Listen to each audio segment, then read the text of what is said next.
66 million years ago, a rock the size of a mountain hurtled through space at 40,000 miles per hour. It had been traveling since before the dinosaurs even existed. It struck the Yucatan Peninsula with the force of 10 billion atomic bombs, vaporizing everything within 1,000 miles in seconds. The impact sent a shockwave around the planet, triggering earthquakes, tsunamis, and volcanic eruptions that would burn for months. Debris rained from the sky like fire. The sun disappeared behind a curtain of ash and dust that would not lift for years. When the darkness finally cleared, 75% of all species on Earth had vanished. The age of the dinosaurs was over. But here's the strange truth. If that asteroid had arrived just minutes earlier, or minutes later, it would have struck deep ocean instead of shallow coastal waters. Minutes. Against a journey of millions of years through the void, the explosion would have been absorbed by miles of water. The sulfur-rich rocks that poisoned the atmosphere would never have ignited. The dinosaurs might have survived, and the small, frightened mammals hiding in burrows across the planet would have remained exactly what they were: prey. What if that asteroid had missed? In the immediate aftermath of a near miss, the world would have continued almost unchanged. The Tyrannosaurus rex would still hunt the floodplains of ancient North America, its footsteps shaking the earth for miles. Triceratops herds would still thunder across the landscape in their thousands. The great marine reptiles would still rule the oceans, and pterosaurs, the size of small aircraft, would still dominate the skies. Life would go on as it had for 100 million years. The mammals of that era were small, nocturnal, and largely unremarkable. They lived in the shadows, emerging only at night to scavenge what the dinosaurs left behind. They had survived this way for over 100 million years, and without the asteroid, they would have continued surviving this way indefinitely. There was no reason for them to evolve larger bodies, larger brains, or more complex social structures. The dinosaurs had filled every ecological niche worth filling, but something would eventually shift, not immediately. The dinosaurs had already been declining before the asteroid struck. Climate patterns were changing. Volcanic activity in what is now India had been pumping carbon dioxide into the atmosphere for centuries.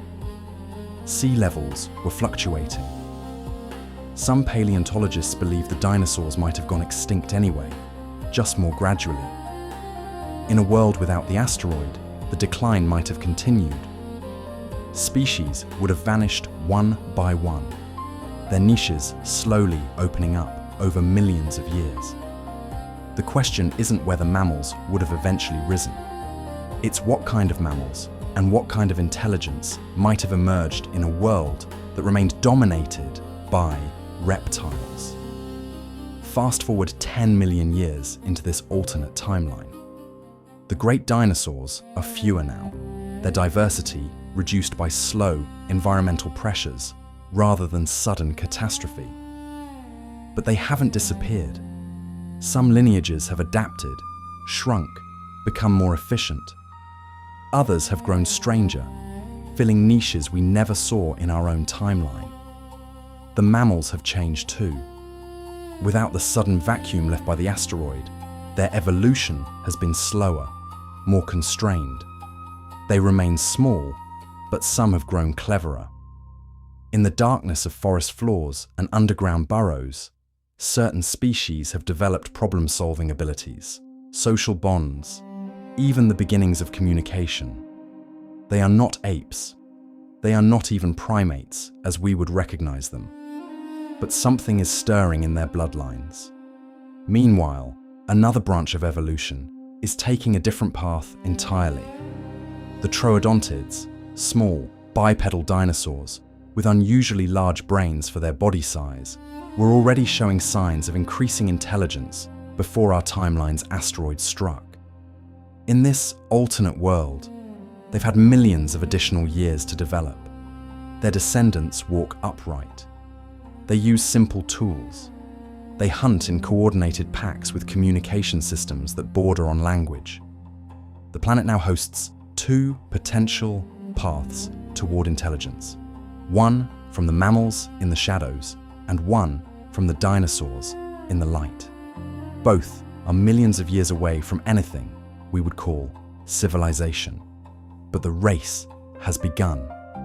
And in this world, the dinosaurs have a 60 million year head start. Here's what most people don't consider when they imagine intelligent dinosaurs. They might have been fundamentally incompatible with the kind of civilization we built. Mammals evolved caregiving. We nurse our young. We form pair bonds. We build families that persist across generations. These biological foundations shaped everything that followed.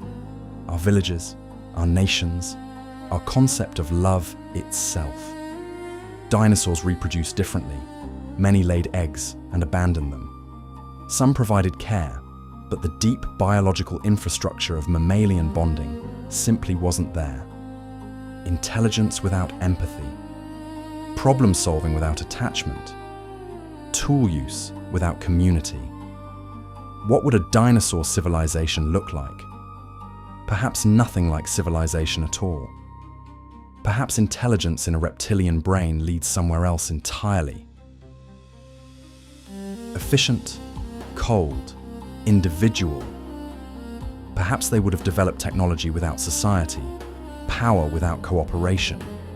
Or perhaps they would have found entirely different foundations for connection that we cannot imagine. The asteroid didn't just kill the dinosaurs. It selected for the creatures most likely to build a world based on care. The mammals who survived were the ones who hid together, who protected their young, who cooperated in the darkness. Consider the probability of our existence. The asteroid that killed the dinosaurs was between 6 and 9 miles wide. It traveled for millions of years through the vacuum of space before its path intersected with Earth's orbit at precisely the right moment. A few hours difference in timing, and it would have missed entirely. We exist because of a cosmic coincidence so precise it defies comprehension. The universe had to align in exactly the right way, at exactly the right moment, for mammals to inherit the Earth.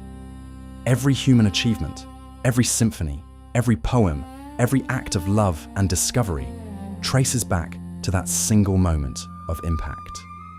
And here's the strangest part. The dinosaurs ruled for over 165 million years. They had far more time than we've had to develop intelligence. They never did. Perhaps intelligence isn't inevitable. Perhaps consciousness is rare, not because the universe lacks opportunities, but because the opportunities rarely align. You are reading this because a rock fell from the sky 66 million years ago. Not metaphorically, literally. Your ability to read, to wonder, to ask what if exists. Because that asteroid arrived at exactly the right moment. Every morning you wake up is a continuation of that improbable gift. Every conversation you have, every person you love, every dream you chase. All of it flows from that ancient catastrophe. The dinosaurs didn't fail. They weren't inferior. They simply ran out of time in a universe that doesn't promise anyone tomorrow. Their extinction wasn't punishment, it was probability. And your existence isn't a reward. It's an accident so beautiful it feels like fate. We spend so much time imagining what the world might have been if history had turned differently. We wonder about the roads not taken, the civilizations that might have risen, the intelligences that might have emerged. But perhaps the real question isn't about dinosaurs or asteroids or alternate timelines at all. Perhaps the real question is simpler. What will you do with the improbable gift of being here? You exist because the universe aligned in ways that seemed impossible. You are the inheritor of a 66 million year chain of survivors, each one beating odds that should have ended them. What if the most profound thing about the asteroid isn't that it destroyed a world, but that everything you will ever love began right there, in that fire. If this made you wonder about the world you almost didn't inherit, you're exactly the kind of person we make these for. Subscribe, and we'll keep wondering together.